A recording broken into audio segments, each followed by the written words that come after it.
All right, Morgan, thank you so much for being a guest on the Holistic Hub podcast. I have had to reschedule you now twice. So I'm so glad that third time's the charm, because I have been dying to have you on the podcast to interview you about the fun topics we're going to go over today. So thanks for being a guest. Thanks for having me. It all works out in the perfect time. So I know.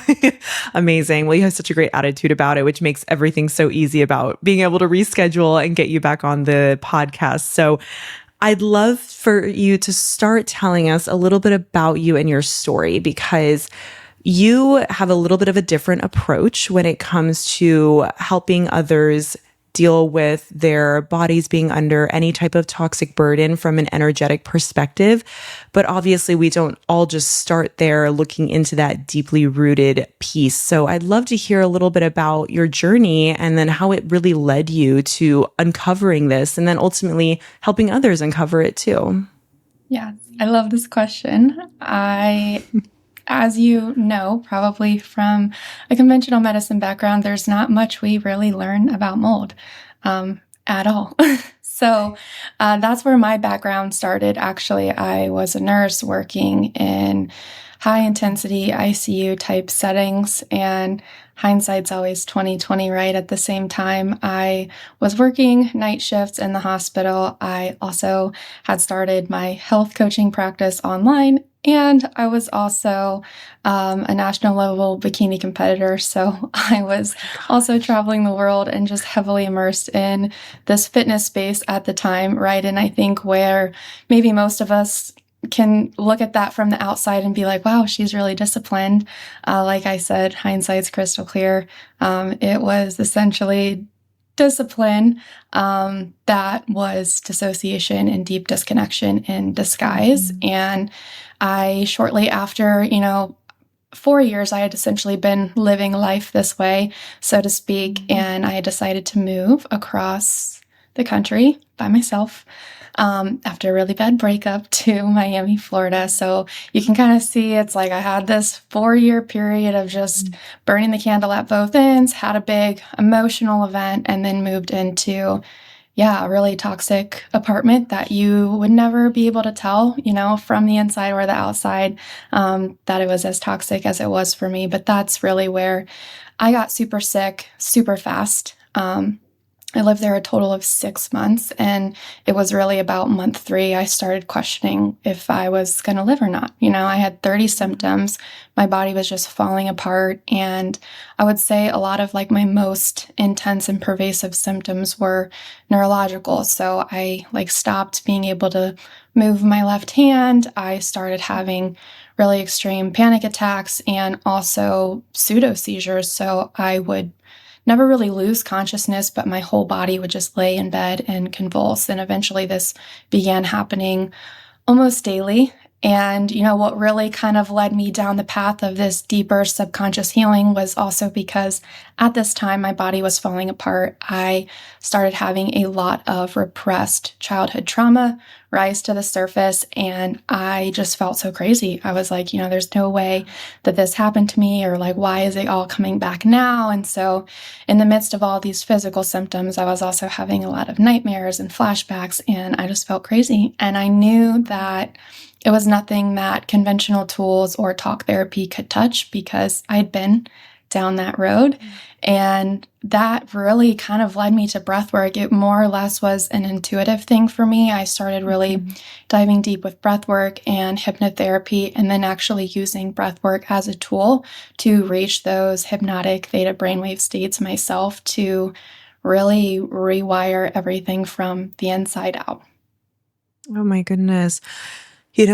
We have somewhat similar stories. I will say my symptoms when we first moved into our moldy place, it wasn't nowhere near as severe as what you experienced. But the lead up until then, I was probably the most type A person that you've ever met. I was all over the place. There was no time in my schedule for breath work.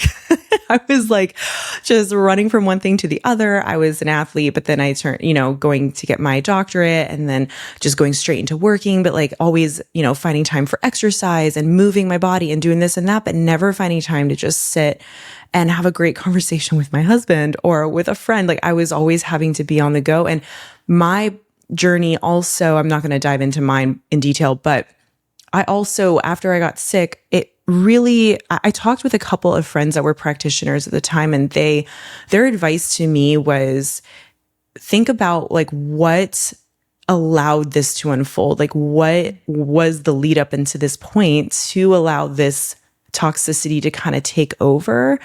And, that really had me thinking, and it didn't dawn on me until, a couple years later after I, was detoxing, but I knew I needed more support, and it has changed my life, like doing different types of breath works, meditation, yoga.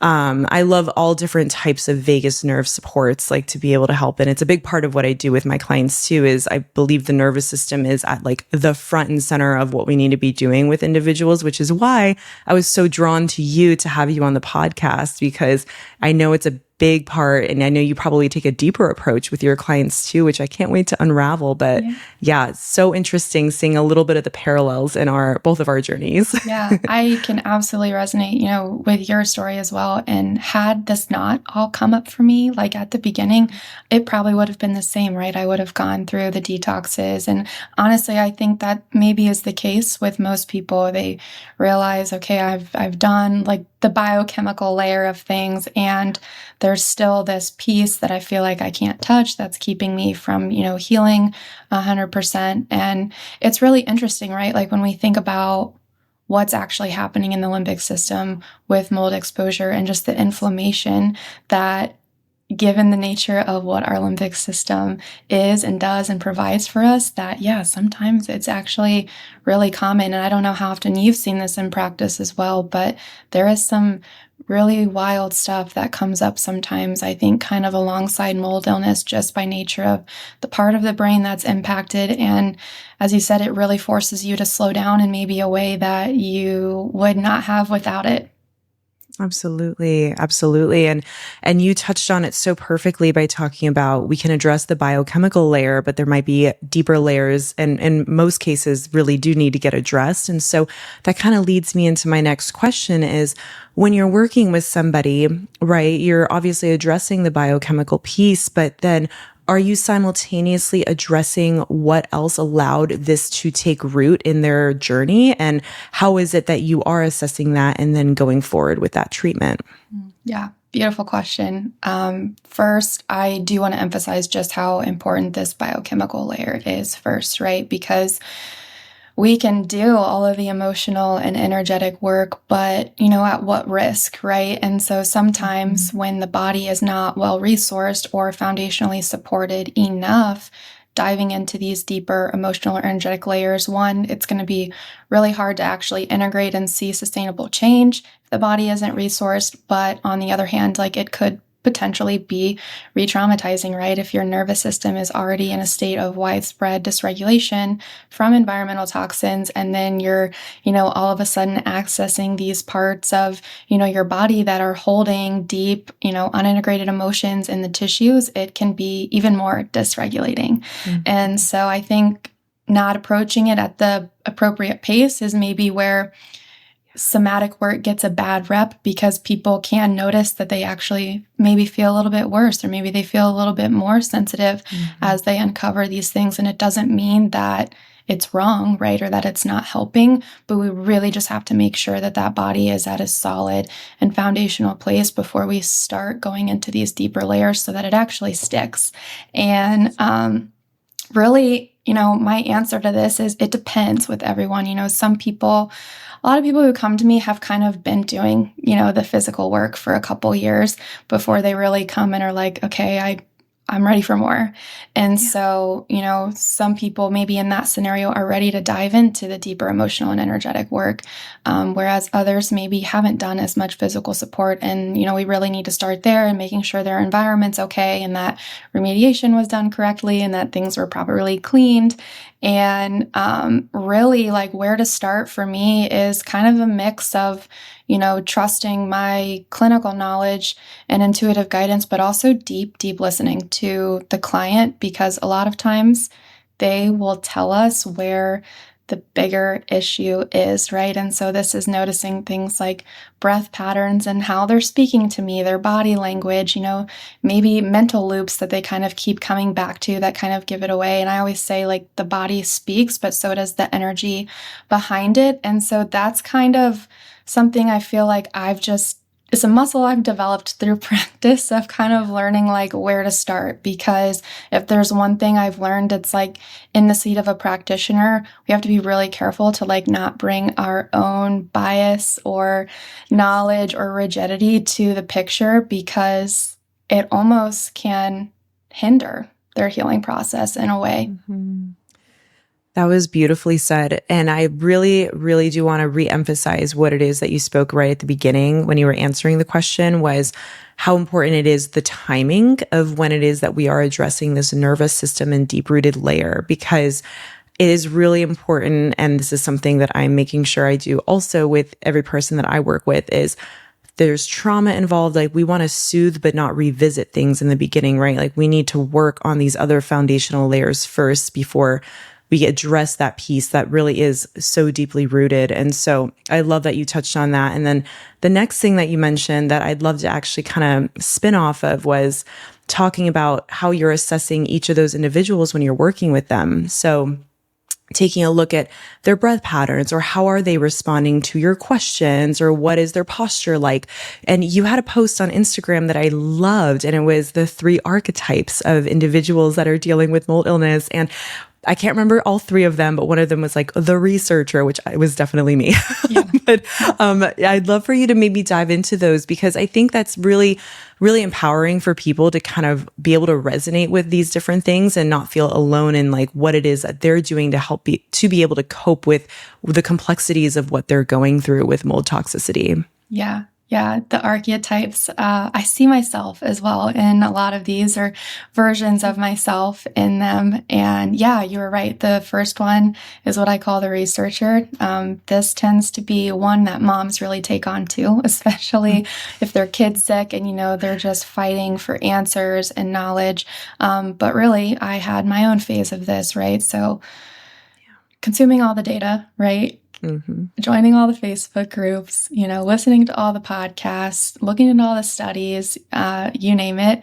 And what we have to understand is that when we kind of take on this archetype or this personality or this coping mechanism, rather, because that's what it is, right? We're kind of searching for this answer to have, like, that one thing to grasp onto. And this in itself is kind of its own form of hypervigilance and dysregulation. And so I think for this individual, focusing on really being able to lean into not only the intellect side of things, but also, the intuition, and cultivating that sense of trust in the body again, and that the body knows what it's doing, rather than kind of searching for answers to make our symptoms disappear.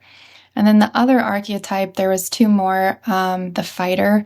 So this one that I think a lot of my athletes would resonate with, this is the person who kind of sees, healing like the competition. They're doing all of the things, all the biohacking, they've done all the detoxes, the ozone, like, literally this is usually the person who's probably done everything and they're still not better. And often what I see missing here is a partnership with the body, right? It becomes like this war that we take on with the body, and the nervous system never really responds to force in this way. And this was also, a previous version of me. And in this season, I really had to, like, lean on slowing down and being still and allowing healing to innately take hold rather than trying to force it. And then the floater was the last one. And this is something that I think a lot of the people who maybe struggle with the derealization symptoms of mold toxicity or the dissociation can really relate to. This is someone who is just kind of checked out, maybe intentionally or unintentionally. Everything kind of feels overwhelming. So there's just not really any action taken in any regard. And often for this person, it's about centering, right? About getting kind of out of their head into their body again, getting in nature, but also just taking one next step and letting that be enough.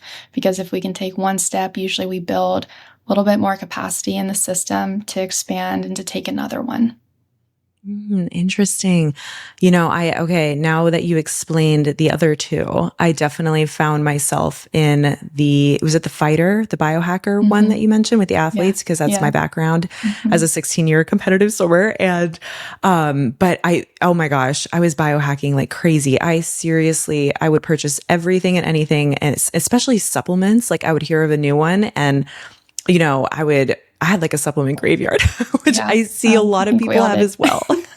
We've all been there. Nothing wrong with it. But, yes, I love exactly what you said and kind of what it is that is potentially missing in that individual's like response, right? Like what needs to kind of be addressed because of what they might be displaying, even if it is all three combined. So I really love that. So okay, I'd love to dive into what quantum physics is and how this relates to chronic illness, because I've really touched the surface in learning about this. I think it is absolutely fascinating, and I love how it is something that you touch on a lot in your posts and assuming with your clients as well. So would love for you to kind of take the reins on this one. Yeah, quantum physics is so deep, and sometimes the challenge is understanding and then like, okay, how do we integrate this right into a health practice? And really, when I describe quantum physics at a simple level, it's really the bridge between science and spirituality and these deeper mysteries of healing, right? So it looks at everything as energy down to atoms and subatomic particles.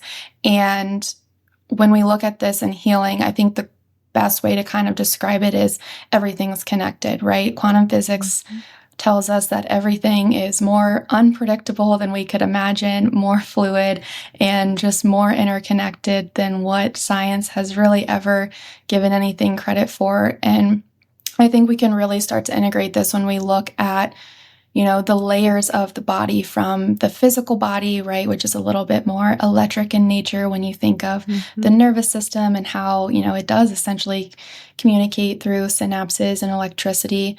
And then we have the emotional body next. It's our less dense but form, right? So we have the physical, the emotional, the mental, the supramental, and then the bliss body or the spiritual body.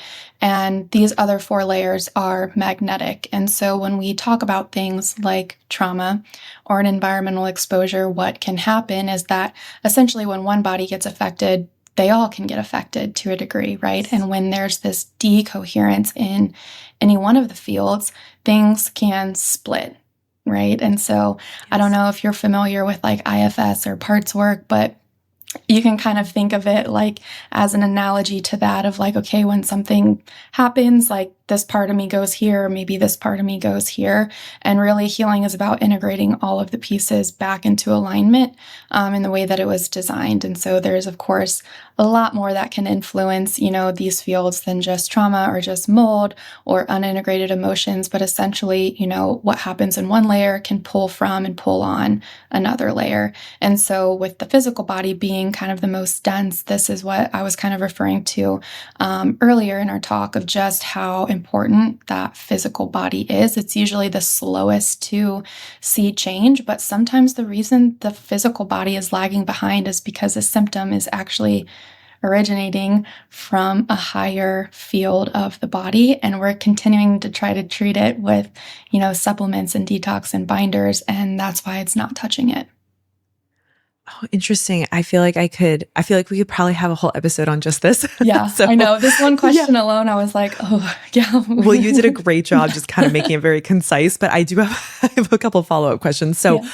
very interesting. So, and we'll probably dive deeper into like treatment supports later, but in regards to this, how is it that maybe then you might be assessing somebody like regarding this? So, because you said that when you see people, a lot of times clients that are coming to you, they've been doing the binding, they've been doing the detox supports, the biohacking, all that kind of stuff, right? And so are you kind of trying to then not necessarily revisit trauma or things like that, but what is it you're doing to help touch these other layers in the body to help with that healing? Does it have anything to do with what I see you talk about on your social handles, like the embodied breath experience? Like, is it incorporating a lot of more breath work, more nervous system stimulation, limbic retraining? Like, what is it we're doing to kind of access like some of these deeper parts to help with that and then allow those supplements to then take hold, or other supports that someone might be doing?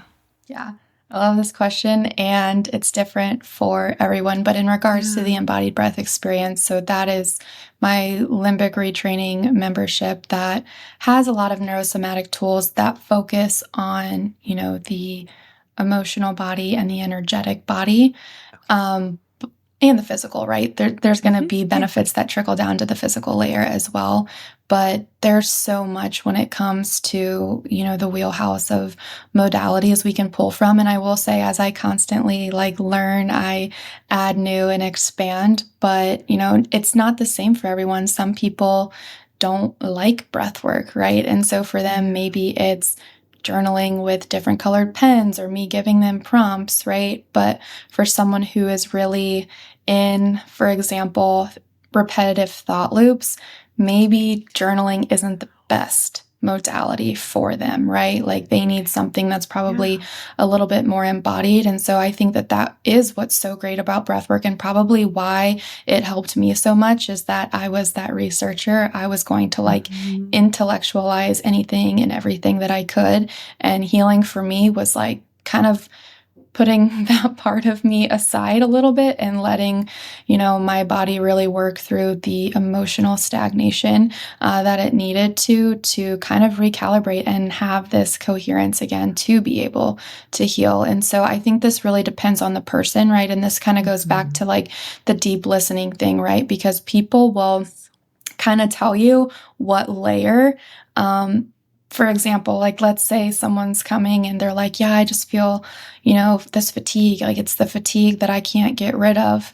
But if they're in constant thought loops, that's going to drain a lot of the physical body's energy, right? And so that's just one example. There's hundreds probably we could come up with to tease apart this question, but it's really just kind of noticing okay, so I think maybe a lot of providers would say, oh, the fatigue, it's mitochondrial dysfunction. It's no, it could just be a ruminating mind or a really overactive mental body that needs, integrated, because a lot of times this mental body becomes really loud and overprotective when there is emotional things underneath that it just doesn't want to touch or that it doesn't feel safe, right? And our nervous system's always trying to protect us. So it's about, working with the nervous system, because that's the only way for healing to really take hold.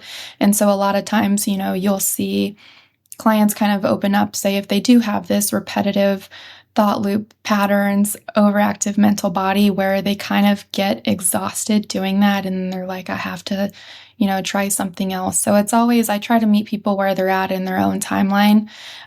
Because again, we're going to dysregulate a symptom when we try to just throw a modality at it. And there's not a receptivity there from the client.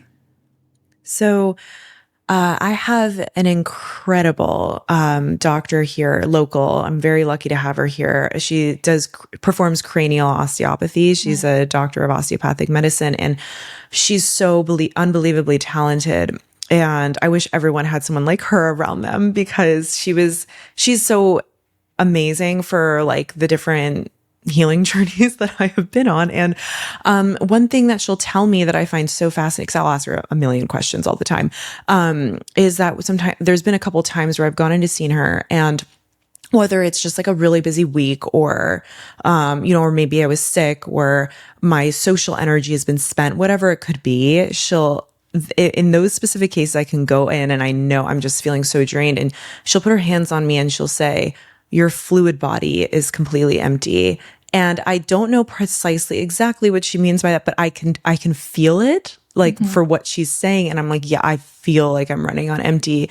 And she's just incredible at being able to, I don't know what the right term is, but being able to, I guess, fill me back up again with like the energy that I do need. You feel that I do. shift by the end of the session? Yeah. Oh, absolutely. It's absolutely so profound. And it's something that something that I integrate with a lot of my clients. And because I believe, again, probably like you, that there's different types of there's different modalities, of course, to treating, but then when in the nervous system realm, there's so many things we can do there as well. Like you were touching on, for example, like what it is that you're finding in your clients when you talk with them. And I have found time and time again, for whenever I have been like, okay, I want you to find somebody for cranial osteopathy, I give supports on how to do that. It has been just so incredible for those individuals to be able to get that type of treatment, that hands-on treatment. And again, but it goes back to what you were saying. There's all different kinds of modalities. So everyone listening to this might not need that in this moment. Maybe they do at some point. But for myself, it has been absolutely instrumental in me getting better, as well as actually my husband getting better. Like it's just for both of us, it's been incredible. But yeah. I love that you actually brought that up, because that is a perfect example of kind of what I was saying of like, craniosacral is really a modality that works with the body rather than on the body, right? And so the principle, I actually learned craniosacral therapy in my healing journey, but because I'm virtually, I never really get to do it. But yeah, it's, you'll probably feel areas of tension. And like as a practitioner, you can feel like an individual if there's certain areas of tension, but we're not like pressing down on trigger points, right? Like a deep tissue massage might, we're allowing the body to release and unfold on its own timeline. And I think that that's kind of a perfect analogy to what I was saying with kind of choosing the modality, right? Because we want something that's going to support the natural unfolding that the body is ready to do versus going in and pushing a bunch of sore points, right? That's going to inevitably probably lead to more dysregulation or more re-traumatization. Mm-hmm. That was beautifully said. And something that you had mentioned a little bit earlier when you were chatting about this was about being in that like kind of like thought loop, like consistent thought loop. And and I have been there. I know most people have probably been there, but it's like you said, you yourself were, but it can be so hard to break that loop. And so I'd love to dive into something you also talk about, which is psychoneuroimmunology, which is about how our thoughts can really affect our body and how those can then turn into manifest as symptoms and then potentially keeping us in that thought loop. So I'd love for you to maybe dive a little deeper into that. And is this something that you typically see with a lot of people you work with, where it's trying to then use the different modalities that you're talking about to then maybe break that thought pattern to be able to allow the body to heal on that level? Yeah, I love this. Psychoneuroimmunology is kind of a concept that I think with my researchers and the intellectualizers, it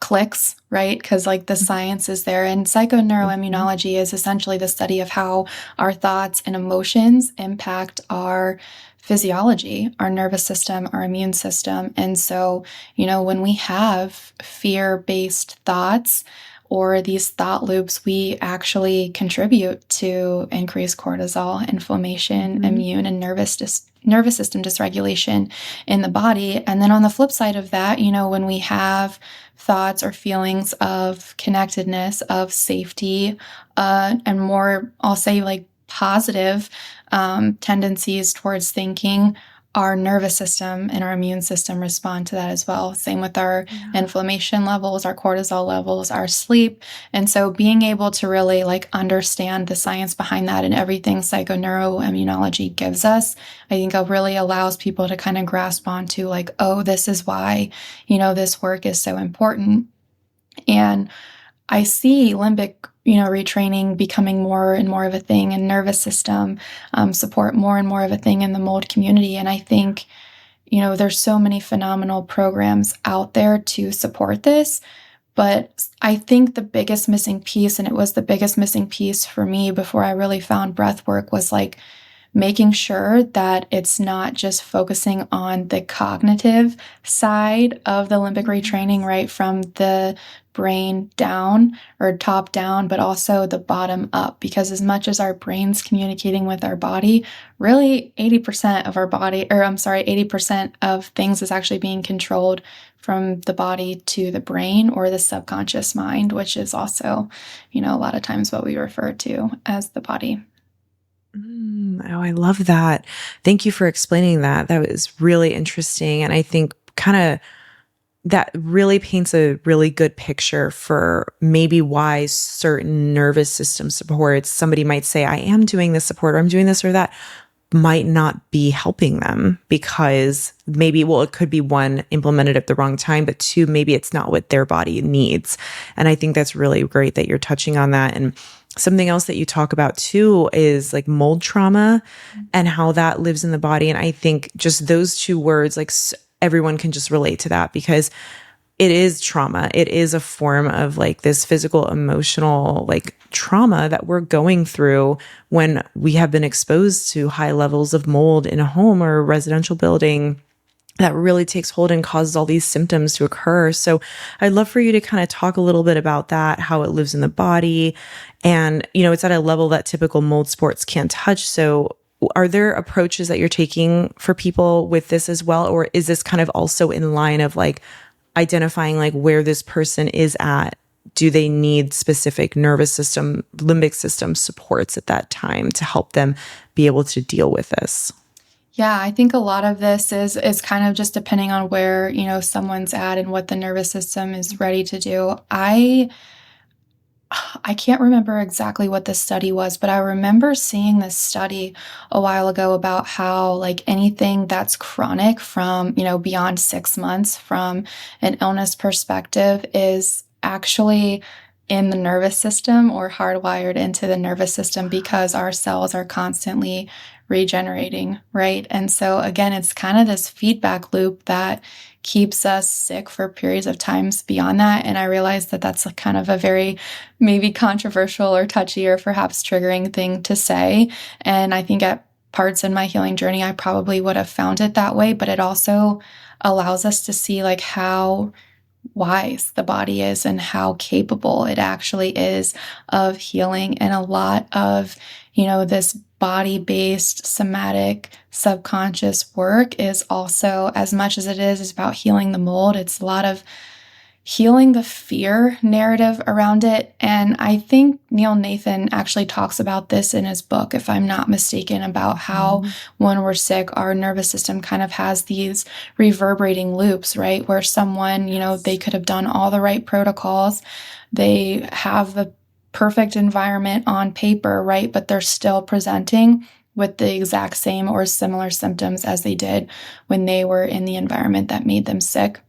And so much of this is in the body, hardwired into the nervous system. And this is where I feel like the breath work, and specifically the breath work that allows us to reach that hypnotic state, allows us to kind of release a lot of this because the conscious mind isn't involved. And kind of like I said, when the body feels unsafe via a toxin exposure, a traumatic event, which mold trauma is very, very real. And it's not only the way that it impacts our nervous system, we also have to think of like the emotional imprint of like, we feel misunderstood. Maybe we feel isolated, being gaslit by doctors, right? Like there's so much more than just the toxin in and of itself and how it affects the body. But really getting into this hypnotic state is what allows neuroplasticity to really take hold, where these deeper traumas and unintegrated emotions can be processed without the conscious mind really having to know what it was. And which again is why I found so much healing in it as opposed to, traditional talk therapy, because we can almost keep ourselves in that same loop, right? And I think that's where when people are talking about mold and everything about mold and what it meant for them they're kind of reliving that again and again and again. And so it's being able to separate this identity that they've kind of taken on. And again, usually it's in that hypnotic state when the conscious mind is kind of elsewhere, right? Like you're still conscious, you're just in an altered state as if you would be in a deep, deep meditation, which again is a hard place to get for most people. So being able to get to that state through breath, I think in someone who's had a lot of trauma or maybe is kind of the researching type or likes to have that control to feel safe, you're controlling your breath the whole time, right? So it's allowing you to have autonomy of your own journey, which is so important for trauma healing, but it's also allowing things to release and be freed from your system that's keeping you stuck. Oh. What you said there about having autonomy with your healing journey, I think that's a huge piece for so many people, including us both at a time in our healing journeys too, is we let mold take over. Like let me rephrase that because I also don't want that to be triggering as well. It's easy for us to let it take hold because naturally we're sick, we're struggling. And so we're kind of letting it win in a sense where we have these repetitive thoughts of I'll probably never heal again, this or that. And it can really start to take over and become that identity piece of this is me. I'm a chronic illness patient forever. Like this is what's occurring in my body. And, it's easy to constantly bring it up in conversation or this or that and constantly relive it. And taking that power back is absolutely huge. And I want to actually just interject something about my own story. It's something I don't talk about really. I've actually never talked about it on here or in my platform, but my practitioner, who is one of the best, in my opinion, in the country with supporting those with mold illness, when I was seeing him years ago, he told me that he thinks the reason that my symptoms had gotten better so quickly was because of how much nervous system work I was doing every day. And it was just something that I took on because I was kind of tired of, no one actually told me to do nervous system work. I was just like, I'm just going to do it because I don't know. I was reading about it and I was like, oh, it can't hurt.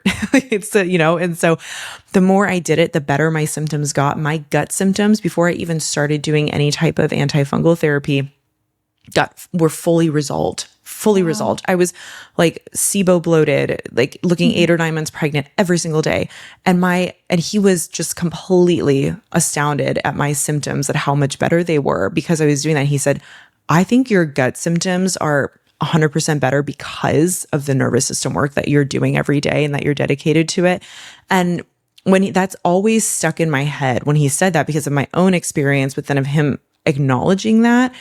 And that is a big part of why every single person I see, I'm having them do something to start, right? Like it's not just like fully just diving into only the like first layer of like detoxing, binding, all that food, all that stuff. It's let's trickle in a little bit of nervous system work, whether it's just grounding, like standing outside on a patch of grass for 5 minutes a day. Like, let's do something to start to regulate this nervous system that has become hardwired to believe that it's sick and that it is constantly sick and that feedback loop. So anyways, I was kind of a long little I love that. Can I ask what you were doing at that time? When I was, when I started to implement the support. Oh, yeah, absolutely. So I was doing a lot of Joe Dispenza meditations. Yeah. So I was doing a lot of those, but I was doing about an hour and a half a day of different things. So I was doing that. I implemented Brain Tap, which I love Brain Tap. It's a really useful source. I have the goggles or whatever to help with, it's supposed to help with like limbic retraining as well, like help touch deeper layers. But I would listen to the part on their app, which is, I would listen to the musical journeys pieces. So they had like different frequencies that you can listen to, like right frequencies, things like that. So I'd listen to those.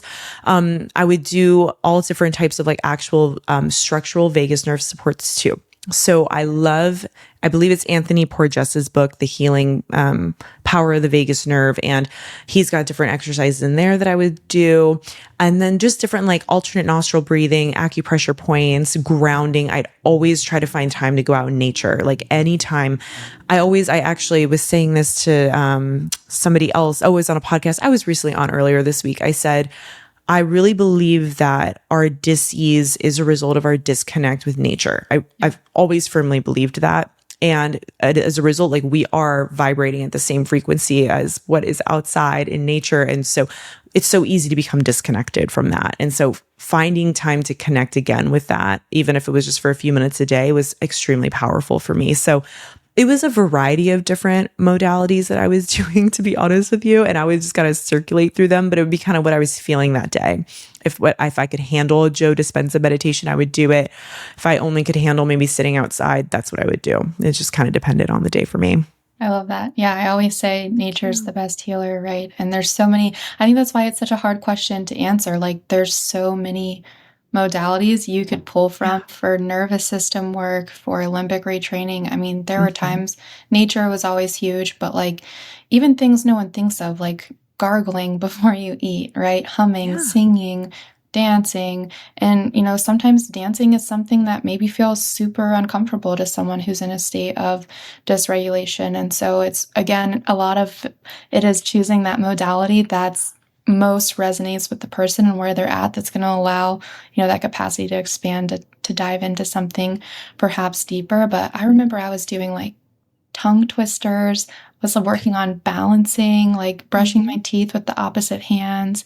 Again, I mentioned like the different colored pens. There's so many different tools that can help, essentially do the same thing in the body, just in different capacities. Absolutely. No, and I love that. That's something we keep going back to is there's different modalities. Every person's different and how they're going to respond as well, or like what they might need. And again, it can even just vary day to day too. Like just having the different things in your toolbox, which I'm sure is what you probably dive deep into with your clients, is here's different things that would probably be best for you, whatever you're feeling that day that you might need or your body's calling to. That's something that you can implement. And, and something that we keep kind of going back to, which I'm excited to dive into this next question, is you have talked on your socials before about how mold is almost like this portal into uncovering like what led to that point, right? And like uncovering that piece and allowed us to, it's almost like mold, it's not just the end all be all, this mold toxicity illness that we're dealing with. It's so much more than that. And I'd love for you to, we've kind of touched on it already, but I'd like for you to expand on that. Yeah, I love this question. I think when you have something happen to you, you get to choose to an extent of the lens you want to see what's happening through, right? And I think it can be easy because of the nature of mold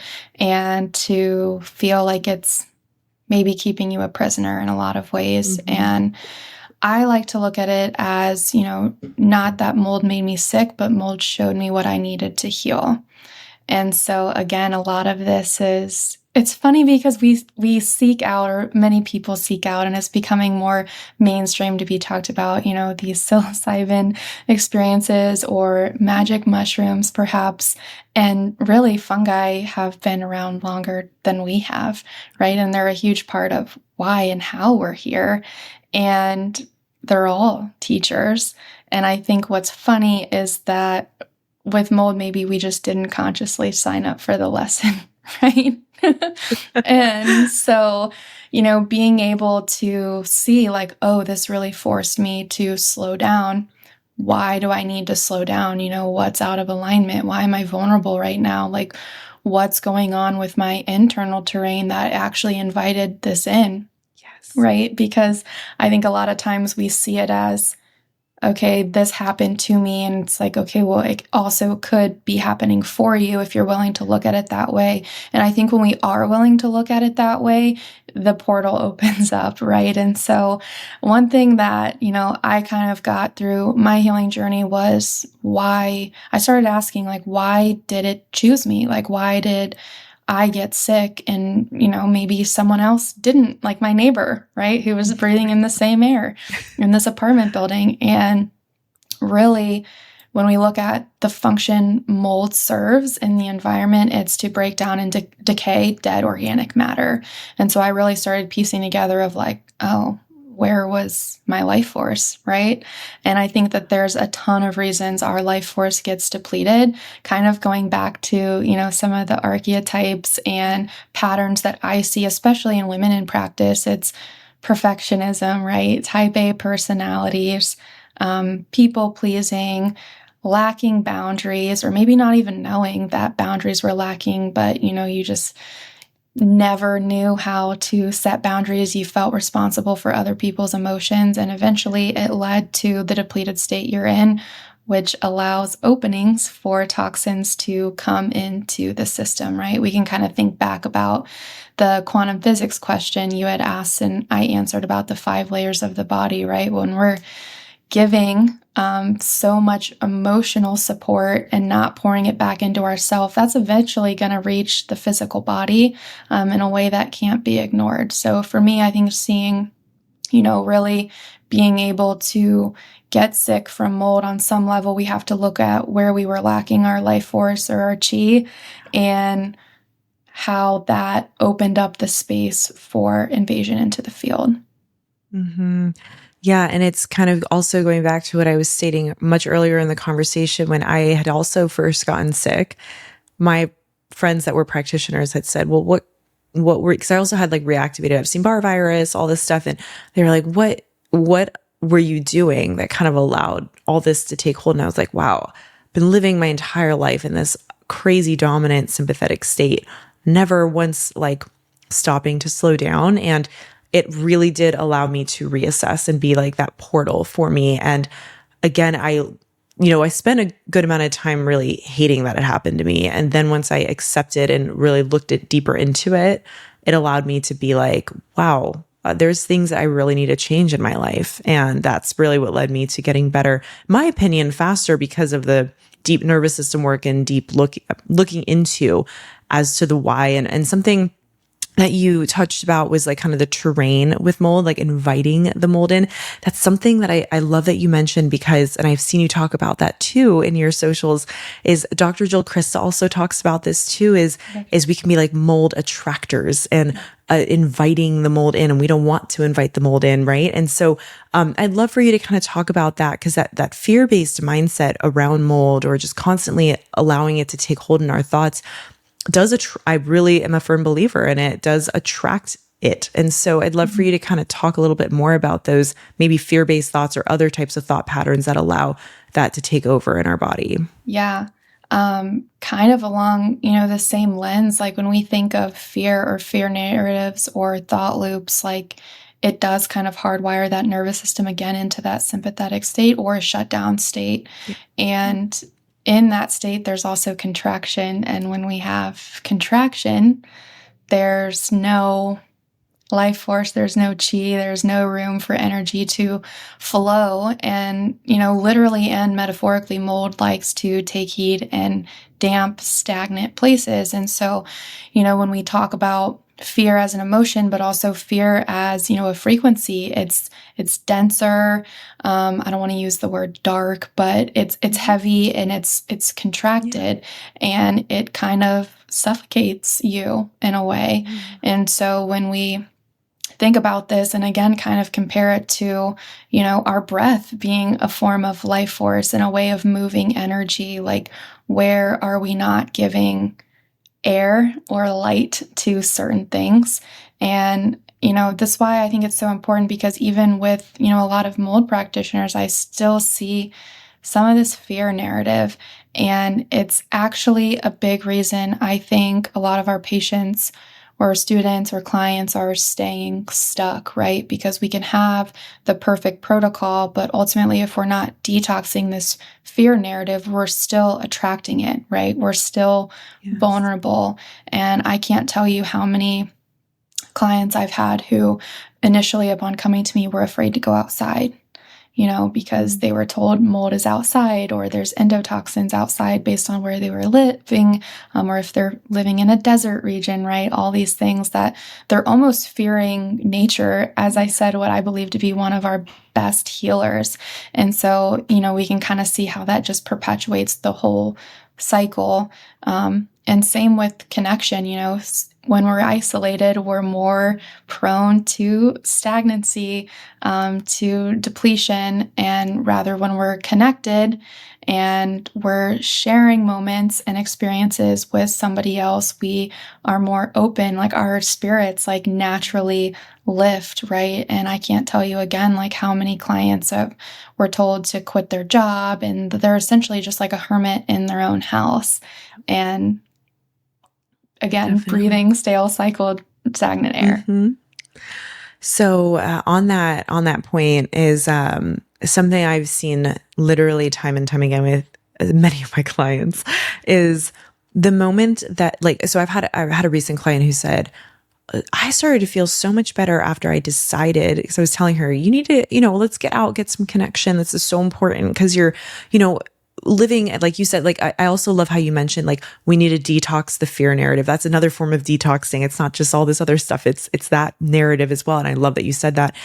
And so I was telling her to get out and get some connection. And she went out to a book club with some of her friends for like a couple hours. And she said how much better she felt. And it had nothing to do with leaving the house because her house was fine. It was just that she had that connection and she laughed and she had a drink and she enjoyed herself and how much of her symptoms seemed to just like be at bay or resolve because of that. And on that note too, a lot of my clients that will end up going on a vacation, they're afraid to go on vacation because they need to be on the protocol. And I'm like, I will tell you right now, the best thing you can actually do is to go on that vacation, get on that plane and go wherever the heck you want to go, because I am telling you, your nervous system will thank you for it. And I have said so many clients that with mast cell activation syndrome, their histamine symptoms completely resolved on that trip because they were out of their routine. They were out of that narrative that they're having in their mind and how much better they felt. They could eat the foods they wanted to eat and this and that. And when they come back, they're like,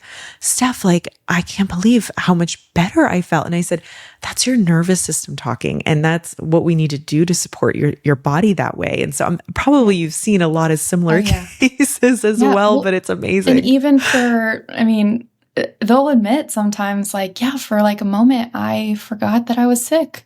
Right. Mm-hmm. And that's another tipping point, right, to this whole, I say the fear narrative, but limbic system retraining, cultivating safety in the body is ultimately what it comes down to detox this narrative fully.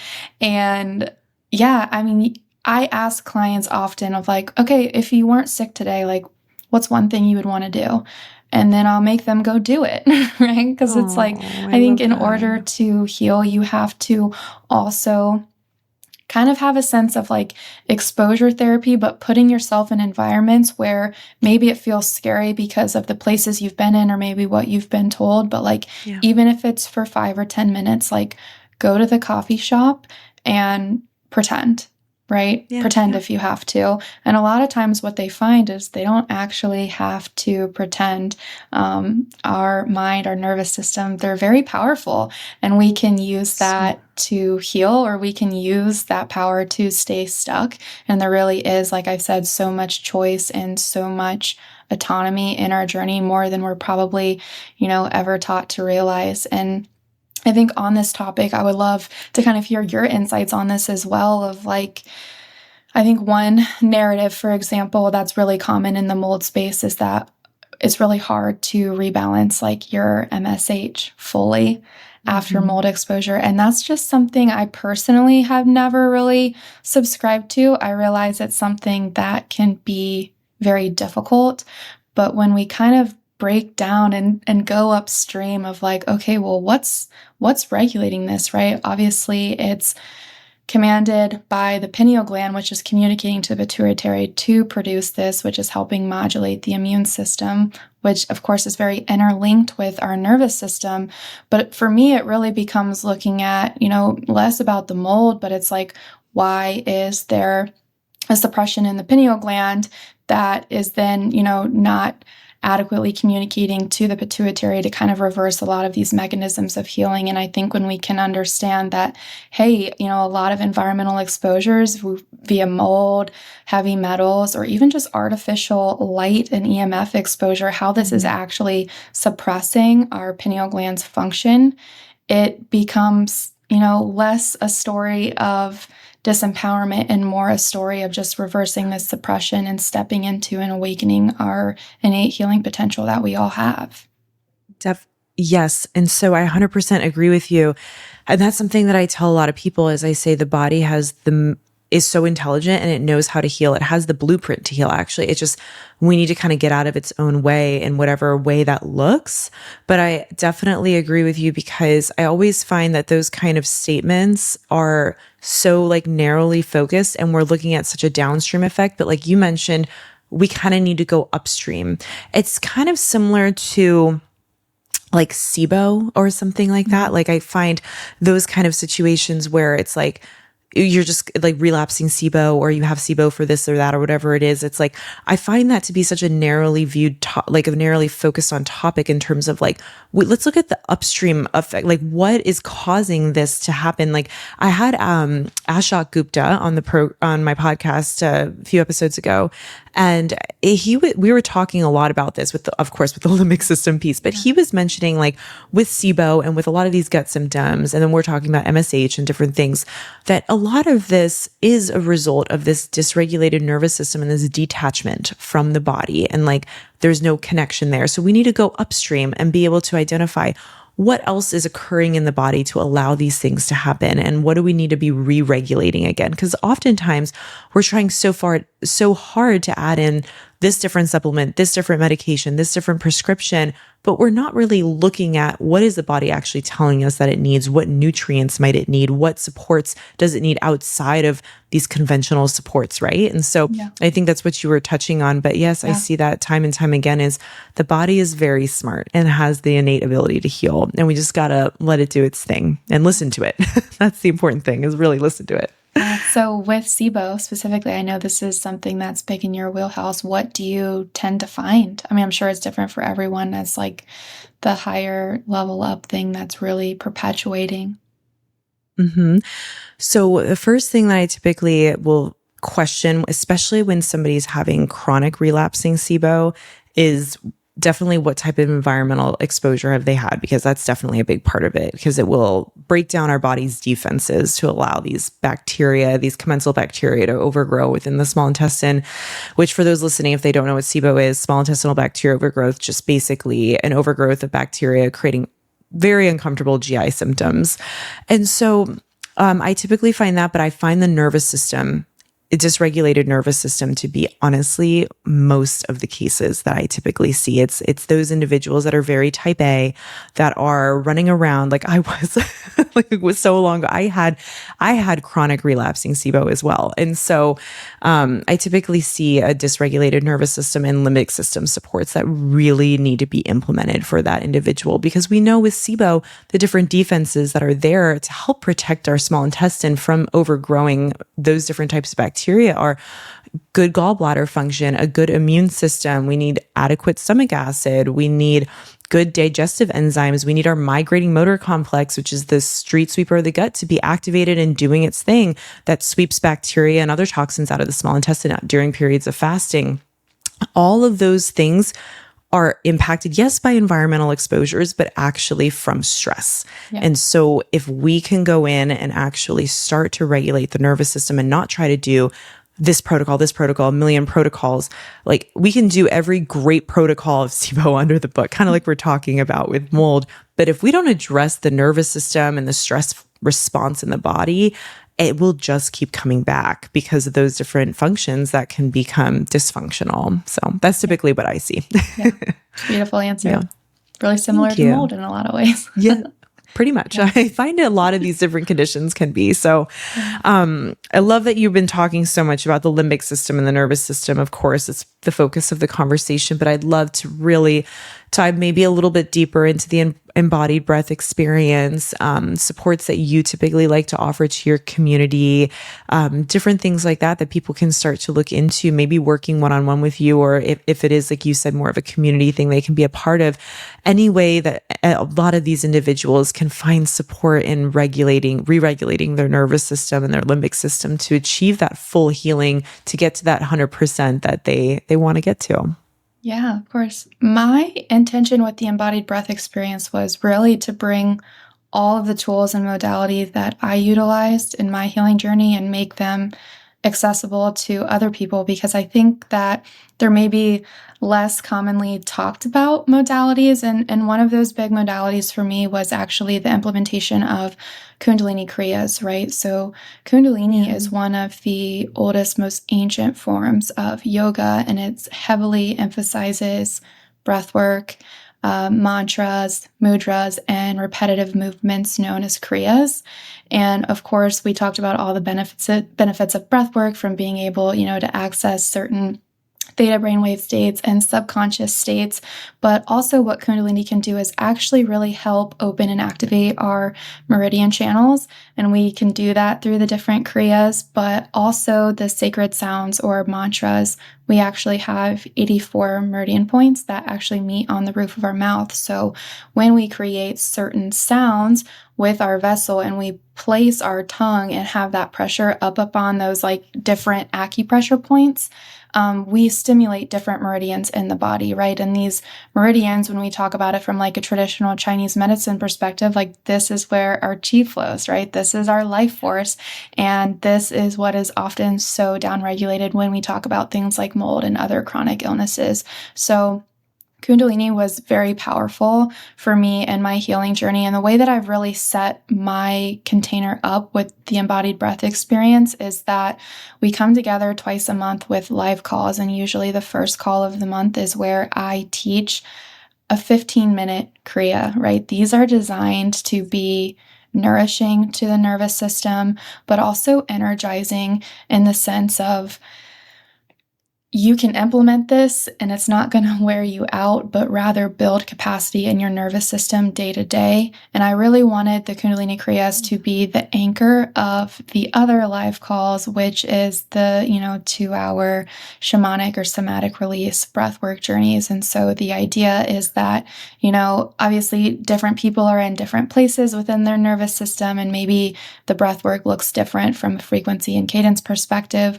But the idea was to have, a big journey kind of once a month, and then small daily, easy to implement integration practices with the Kundalini Kriya, as well as educational resources to learn how to track your nervous system, right? And actually, put the mental piece, the intellectual piece behind what we're doing from an embodiment standpoint inside the container. So yeah, anyone in the embodied breath experience obviously kind of has that roadmap to follow, as well as all of the replays of a ton of different Kriyas. And so I always like to explain, what the Kriya is actually doing so that people can pick, what most resonates with them or what they feel like they need at the time.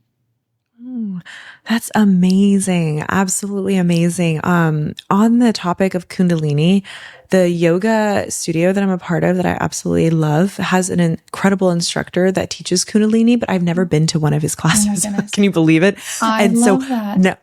Now that you're mentioning this, I am going to go because it's offered every week and he's been doing it for years. And so I'm like, okay, I've heard great things, but I have, with anything, like you have like the instructor you go to and it's like your person. Like I've been going to the same guy for like 7 years. So, but maybe I'll go branch out and next week go try the Kundalini support, because that is so cool to hear that was a big part of your journey. Yeah. You'll have to let me know. I love that. I will. If that's something that's so, I feel like rare to find anymore in like an in-person yoga studio, because I had gone through a phase, like obviously I had become a trauma-informed yoga teacher through this Kundalini certification program.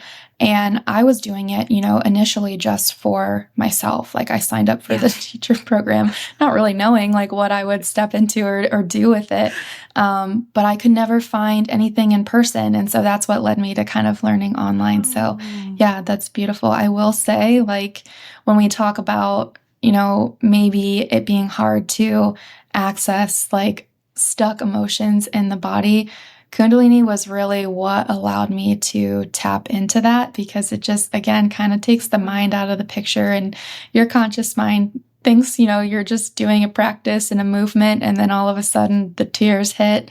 And so it's really beautiful. It's also really unpredictable. So I always tell people, everything is always an invitation, and to just honor, whatever your experience with it is. Because I've definitely had some classes where I cried and I did not fully participate. Well, that's really good advice, or I guess it's good to know that before I go into the class then, because you never know like what kind of, I guess with anything, with any type of nervous system support, you never know what kind of tears might start flowing or what that might happen during it, right? But no, not it's even actually just really for good to know. yourself too, just like being in that environment, and also kind of going back to the connection piece of, how it can help on our healing journey when we actually come together in a setting like that and there's all that energy, in the room. It can also enhance the practice and make it a lot more stronger than maybe what you would experience just doing it individually. Wow, it's amazing. Community really is everything. So that's incredible. Well, Morgan, you are such a light in terms of like what it is that you focus on a lot with your clients. And I love that a lot of what you talk about on your social handles is like basically like Dr. Jill Krista will say, it's like inviting the light in, like what can we do to support our bodies? We don't need to be fear-based, because that is what's creating that terrain to allow mold to thrive and stay put in our bodies, and to allow that doorway to open it up and let it stay in and make a home. So I love that you really touch on a lot of the positivity and support that we can really be doing to get it out and to heal our bodies like once and for all. So this was an amazing conversation. I know the listeners are going to love this one. So I always like to leave it with you. If there's any last minute words that you'd like to say, and then where people can find you as well and work with you or be a part of the embodied breath experience. Yeah. I could not have imagined a better statement to end on of you just saying bringing the light in. And I think when we can really remember that, and that bringing the light in and anchoring it in is actually the very thing that helps us reestablish our inner terrain to where we're no longer vulnerable. So thank you for that. You can follow me on Instagram at Morgan E. Glodowski. And my website is moksha, MOKSHA, embodied.com. Amazing. Well, thank you, Morgan. This was a great conversation, and thanks for being a Thank guest. you so much for having me. You're welcome.